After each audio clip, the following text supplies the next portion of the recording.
आज के इस वीडियो में हम व्यष्टि अर्थशास्त्र से संबंधित जो उपयोगिता विश्लेषण का टॉपिक है उस पर हम चर्चा करने वाले हैं। इस टॉपिक पर हमने पहले वीडियो में ये जाना था कि उपयोगिता किसे कहा जाता है और उपयोगिता की क्या विशेषताएं होती है। बाद में हमने ये भी देखा कि सीमांत उपयोगिता किसे कहते हैं, कुल उपयोगिता किसे कहते हैं और इनमें क्या रिलेशन होता है। इसी क्रम में आज के इस वीडियो में हम ये जानेंगे कि सीमांत उपयोगिता ह्रास नियम क्या होता है।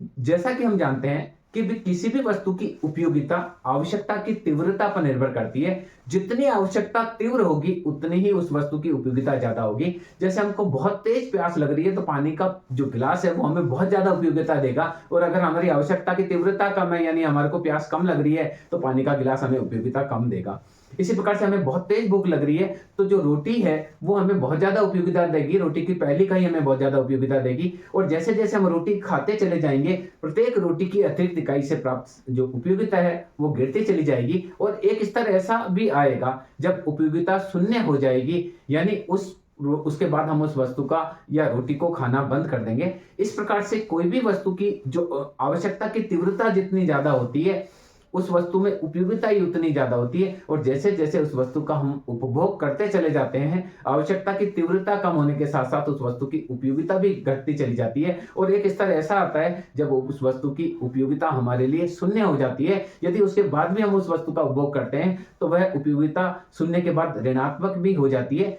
इस प्रकार से जैसे जैसे किसी वस्तु का उपभोग हम उपभोग की इकाइयां हम बढ़ाते चले जाते हैं उसकी उपयोगिता गिरती चली जाती है। इसे ही सीमांत उपयोगिता ह्रास नियम कहा जाता है। इस नियम के अनुसार क्या है कि किसी वस्तु की उत्तरोत्तर इकाइयों से मिलने वाली सीमांत उपयोगिता गिरती हुई होती है, यानी पहली इकाई से आपको ज्यादा उपयोगिता मिलेगी, दूसरी इकाई से थोड़ी कम मिलेगी, तीसरी से और कम मिलेगी, यानी जैसे जैसे वस्तु का आप उपभोग बढ़ाएंगे अतिरिक्त इकाई से जो प्राप्त सीमांत उपयोगिता होती है वो गिरती चली जाती है। इस नियम की व्याख्या प्रोफेसर चैपमैन है, मार्शल है, बोल्डिंग है, इन्होंने बहुत ही विस्तार से इनको बताया इस चीज को कि किसी भी वस्तु के इकाइयों का जैसे जैसे उपभोग बढ़ता चला जाता है उस वस्तु की सीमांत उपयोगिता गिरती चली जाती है। हम यहाँ कुछ परिभाषाओं को डिस्कस करना चाहेंगे जो कि अलग अलग विचारकों ने दी है। देखिए प्रोफेसर चैपमैन क्या कहते हैं, किसी वस्तु का जितना अधिक हम उपभोग करते जाते हैं उतनी उस वस्तु के उस वस्तु के प्रति जो हमारी इच्छा है वो घटती चली जा रही है। यानी कोई वस्तु जैसे जैसे हम प्रयोग में लेते हैं उस वस्तु के लिए जो हमारी आवश्यकता की उस वस्तु के बारे में हमारी जो उपभोग की इच्छा होती है वो घटती चली जाती है। प्रोफेसर ब्रिक्स क्या कहते हैं, एक ही प्रकार की वस्तु की सीमांत उपयोगिता वस्तु की उत्तरोत्तर इकाई बढ़ने के साथ घटती चली जाती है। यानी अगर आपके पास एक ही वस्तु है उस वस्तु की जैसे जैसे इकाइयां आपके पास बढ़ेगी उसकी सीमांत उपयोगिता गिरती चली जाएगी। इसी प्रकार से प्रोफेसर बोल्डिंग है, उन्होंने भी सीमांत उपयोगिता ह्रास नियम के बारे में अपने विचार व्यक्त किए। बोल्डिंग क्या कहते हैं, जब उपभोक्ता अन्य वस्तु के उपभोग को स्थिर रखकर किसी एक ही वस्तु का उपभोग बढ़ाता है तो परिवर्तित वस्तु की सीमांत उपयोगिता जो होती है वो गिरती चली जाती है। यानी अन्य वस्तु का उपभोग वो बंद कर दे और केवल एक ही वस्तु का उपभोग बढ़ाता चला जाए तो एक समय जरूर आएगा जब वह उस वस्तु के उपभोग करना बंद कर देगा। आप रोटी लगातार खाते चले जाएंगे तो एक समय ऐसा जरूर आएगा कि आप रोटी को खाना बंद कर देंगे। यानी प्रत्येक वस्तु की अतिरिक्त इकाई से प्राप्त सीमांत उपयोगिता क्या होती है, गिरती हुई होती है। इसी प्रकार से मार्शल क्या कहते हैं, अन्य बातें समान रहने पर किसी व्यक्ति के पास जैसे जैसे किसी वस्तु की मात्रा बढ़ती चली जाएगी प्रत्येक मात्रा में होने वाली वृद्धि के साथ उस वस्तु की सीमांत उपयोगिता गिरेगी। एक सामान्य सा नियम है कि कोई भी वस्तु हमारे पास बढ़ती है तो अतिरिक्त इकाई की सीमांत उपयोगिता घटती है। एक छोटा बच्चा है, आप उसको एक टॉफी दे दीजिए और उससे वापस मांगिए, वह टॉफी वापस नहीं आपको देगा क्योंकि उसके पास टॉफी एक ही है तो उसके लिए उपयोगिता ज्यादा है। अगले दिन आप उसको 2 टॉफी दीजिए और उसको कहिए एक टॉफी वापस दे दे, वो देने के लिए मना करेगा। पर यदि आप उससे वादा करते हैं कि कल मैं आपको एक और टॉफी दूंगा, कल भी मैं आपके लिए टॉफी लाऊंगा, तो हो सकता है वो एक टॉफी दे दे आपको। इसका मतलब है उसके पास 2 टॉफी हुई तो उसके लिए टॉफी की उपयोगिता गिरी तो वो आपको दे रहा है। बर्थडे के दिन घर वाले उसको एक डिब्बा भर के टॉफी दिला दे रहे हैं और वह पूरी क्लास में उछल उछल कर उस टॉफी को बांट देता है क्योंकि उसके पास जब इकाइयां ज्यादा होती है तो उसकी अतिरिक्त इकाई की सीमांत उपयोगिता कम होती है। कहने का तात्पर्य है कि कोई भी वस्तु का जैसे जैसे हमारे पास स्टॉक बढ़ता है, स्टॉक बढ़ने के साथ जो अतिरिक्त इकाई है उसकी सीमांत उपयोगिता गिरती चली जाती है। ये हम कह सकते हैं कि यूनिवर्सल नियम है कि जैसे जैसे कोई भी वस्तु का हम उपभोग बढ़ाते हैं उसकी सीमांत उपयोगिता घटती है। हमको बहुत तेज प्यास लग रही होती है, पहले पानी का गिलास से हमारी उपयोगिता ज़्यादा मिलती है, दूसरे से कम मिलती है, तीसरा हम नहीं पीते हैं। बहुत तेज भूख लग रही है, पहली रोटी से उपयोगिता ज़्यादा मिलती है, दूसरी से कम मिलती है, तीसरी से और कम मिलती है, और चौथी के बाद हम कह देते हैं हमारे लिए मत बनाना, क्योंकि हमारे लिए उस वस्तु की सीमांत उपयोगिता क्या हो जाती है, शून्य हो जाती है। तो इस प्रकार से जो प्रत्येक वस्तु की अतिरिक्त इकाई से प्राप्त सीमांत उपयोगिता जो गिरती हुई होती है, इसको बताने वाले नियम को ही सीमांत उपयोगिता ह्रास नियम कहते हैं। कल भी हमने चर्चा करी थी कि जैसे रोटी की इकाइयां हैं, ये आप मान लीजिए रोटी की इकाई, एक व्यक्ति पहली रोटी खाता है, दूसरी रोटी खाता है, तीसरी, चौथी, पांचवी, छठी और सातवीं। तो यहां देखिए, पहली रोटी से इसे मार्जिनल यूटिलिटी मिली 40, दूसरी से 30 मिली, फिर 20 मिली, फिर 10 मिली, फिर कुछ भी नहीं मिला, फिर भी इसने खाई। कल मैंने ये उदाहरण पिछले वीडियो में हमने ये देखा था कि देखिए सीमांत उपयोगिता गिरती हुई होती है। पहली रोटी हमको ज्यादा यूटिलिटी देती है, क्योंकि तेज भूख लग रही है तो पहली रोटी हमको ज्यादा उपयोगिता देगी। उसके बाद अतिरिक्त रोटी खाते हैं तो पहली से ज्यादा उपयोगिता मिलती है, दूसरी से थोड़ी कम मिलती है। तो पहली रोटी से 40 उपयोगिता मिली, दूसरी से 30 ही मिली।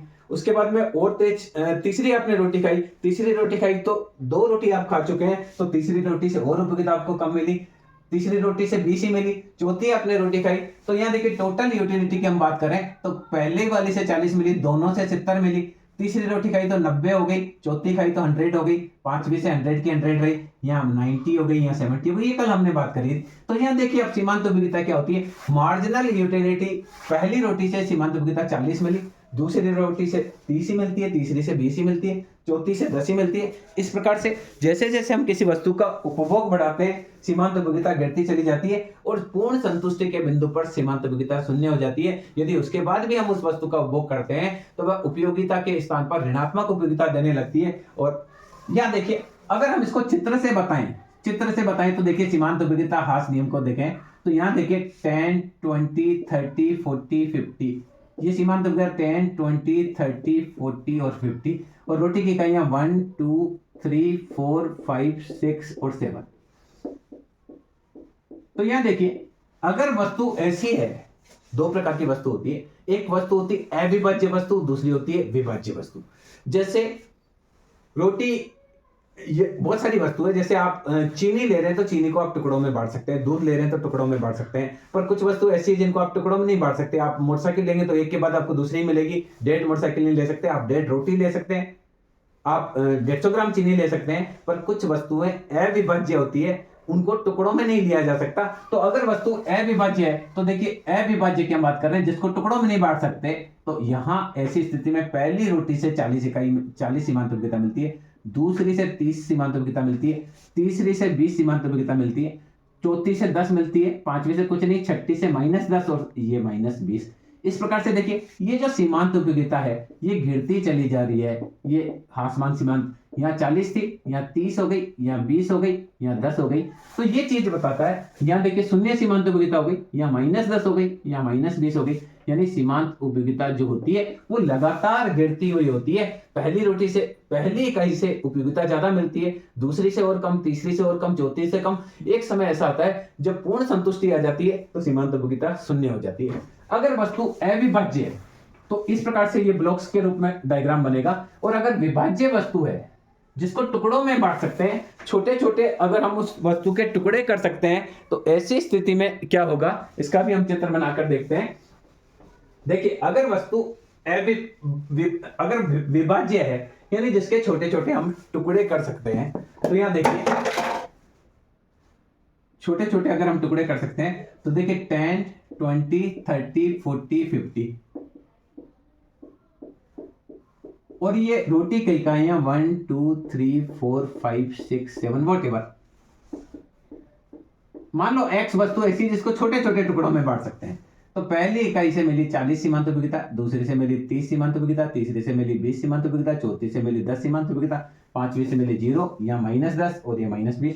तो ये जो मार्जिनल यूटिलिटी है, मार्जिनल यूटिलिटी कर्व इस प्रकार से शून्य होकर नेगेटिव हो जाएगा, मार्जिनल यूटिलिटी ऑफ x। तो यदि वस्तु अविभाज्य है तो फिर वस्तु एक के बाद दूसरी ली जाएगी। पर अगर विभाज्य है तो ऐसा चित्र बनेगा, और अविभाज्य है तो ऐसे ब्लॉक के रूप में बनेगा। ये पहला ब्लॉक, ये दूसरा ब्लॉक, जैसा कि मैंने आपको पहले बताया था। तो इस प्रकार से जो सीमांत उपयोगिता होती है वो गिरती चली जाती है। जैसे जैसे किसी वस्तु का उपभोग बढ़ता है, उसकी अतिरिक्त इकाई से प्राप्त सीमांत उपयोगिता गिरती है। ये लगभग सभी सेक्टर में लागू होता है कि आपके पास आपको बहुत कोई चीज पसंद है, पर आप उसका भी जैसे जैसे उपभोग करेंगे, जैसे जैसे उसकी इकाइयां आपके पास बढ़ेगी, अतिरिक्त इकाई से प्राप्त सीमांत उपयोगिता गिरती चली जाएगी। ये इस नियम के लिए यह कहा जाता है कि एक यूनिवर्सल नियम है। कुछ इकोनॉमिस्ट कहते हैं कि केवल मुद्रा की सीमांत उपयोगिता ऐसी होती है कि मुद्रा व्यक्ति के पास कितनी भी आ जाए, उसकी सीमांत उपयोगिता नहीं गिरती है। बाकी कितनी भी वस्तु उसके पास हो, जो भी वस्तु हो, चाहे प्रीशियस से प्रीशियस वस्तु हो, जैसे जैसे उसके पास उस वस्तु का स्टॉक बढ़ेगा, उसको अतिरिक्त इकाई से प्राप्त सीमांत उपयोगिता हमेशा गिरती हुई होगी। व्यक्ति के पास कार है तो पहली कार की उपयोगिता ज्यादा होगी, दूसरी कार की कम होगी, तीसरी की और कम होगी, चौथी की कम होगी, पांचवी इतनी कम होगी, कोई दोस्त मांगेगा तो भी दे देगा। आपके पास जैसे सपोज करिए आप एग्जाम में गए और आपके पास एक ही पेन है और आपका कोई दोस्त मांगता है कि पेन मुझे दे दो, तो आप उसे नहीं देंगे। वो कहेगा कि दोस्ती टूट जाएगी, तो आप बोलेंगे टूटे तो टूट जाए, हम नहीं देंगे, क्योंकि पेन की इकाई एक है तो उसकी उपयोगिता आपके लिए ज्यादा है। अगर आप 2 पेन लेकर गए हैं और आपका कोई दोस्त मांगता है कि मैं पेन नहीं लेकर आया, मुझे भी एग्जाम देना है, तो मुझे आप अपना पेन दे दीजिए, तो आप दे देंगे, पर थोड़ा मन में ये डर रहेगा कि कल को कोई मेरा पेन चलना बंद हो जाएगा तो परीक्षा में मैं क्या करूंगा। यदि आप 3 पेन लेकर परीक्षा में गए हैं और कोई आपसे पेन मांगता है और वो क्लास का बच्चा है, आपकी कोई दोस्ती उससे नहीं है, कभी कभार आप ये जरूर जानते हैं कि वो आपके क्लास का बच्चा है, फिर भी वो अगर कोई पेन मांगता है, तो चूंकि आपके पास 3 पेन है तो तीसरे पेन की सीमांत उपयोगिता आपके पास और कम है, तो आप उसको पेन दे देंगे। आप 4 पेन लेकर परीक्षा में गए हैं और एक अननोन लड़का जो घबरा रहा है और कह रहा है मैं तो पेन नहीं लाया, मैं परीक्षा कैसे दूंगा, आप उसको जानते भी नहीं है, आपका कोई रिलेशन भी नहीं है, तो भी आप उसकी सहायता करने के लिए कहते हैं ये भैया आप मेरा पेन ले लीजिए, क्योंकि आपके पास पेन 4 है, चौथे पेन की आपके पास उपयोगिता और कम है। तो कहने का तात्पर्य यह है कि जैसे जैसे किसी वस्तु का स्टॉक हमारे पास बढ़ता है, उसकी जो आवश्यकता की संतुष्टि है वो कम होती चली जाती है, उसकी इच्छा, उसको रखने की जो इच्छा की तीव्रता है वो घटती चली जाती है, और एक समय ऐसा आता है जब हम उस वस्तु के उपभोग से पूर्ण संतुष्ट हो जाते हैं। वो पूर्ण संतुष्टि का बिंदु होता है, उसके बाद हम उस वस्तु को और नहीं लेना चाहते हैं। इसी नियम को सीमांत उपयोगिता ह्रास नियम कहा जाता है। मैं समझता हूं इस वीडियो के माध्यम से आप समझ पाए होंगे कि किस प्रकार से सीमांत उपयोगिता ह्रास नियम लागू होता है। जैसे जैसे हम किसी वस्तु का एक अतिरिक्त इकाई का उपयोग करते हैं, तो जो अतिरिक्त इकाई से प्राप्त उपयोगिता है, सीमांत उपयोगिता, वो गिरती चली जाती है। पहली इकाई से अगर 40 मिली है तो दूसरी से 30 ही मिलेगी, तीसरी से 20 ही मिलेगी, चौथी से 10 ही मिलेगी। यानी एक क्रम में जैसे जैसे आप उपभोग वस्तु का बढ़ाएंगे, उसकी अतिरिक्त इकाई से प्राप्त सीमांत उपयोगिता घटती हुई होगी। और इसे ही मार्शल ने बताया था और इसका नाम दिया था सीमांत उपयोगिता ह्रास नियम। ये एक शाश्वत सत्य नियम है। मैं समझता हूं इस वीडियो के माध्यम से आप इसे समझ पाए होंगे। धन्यवाद।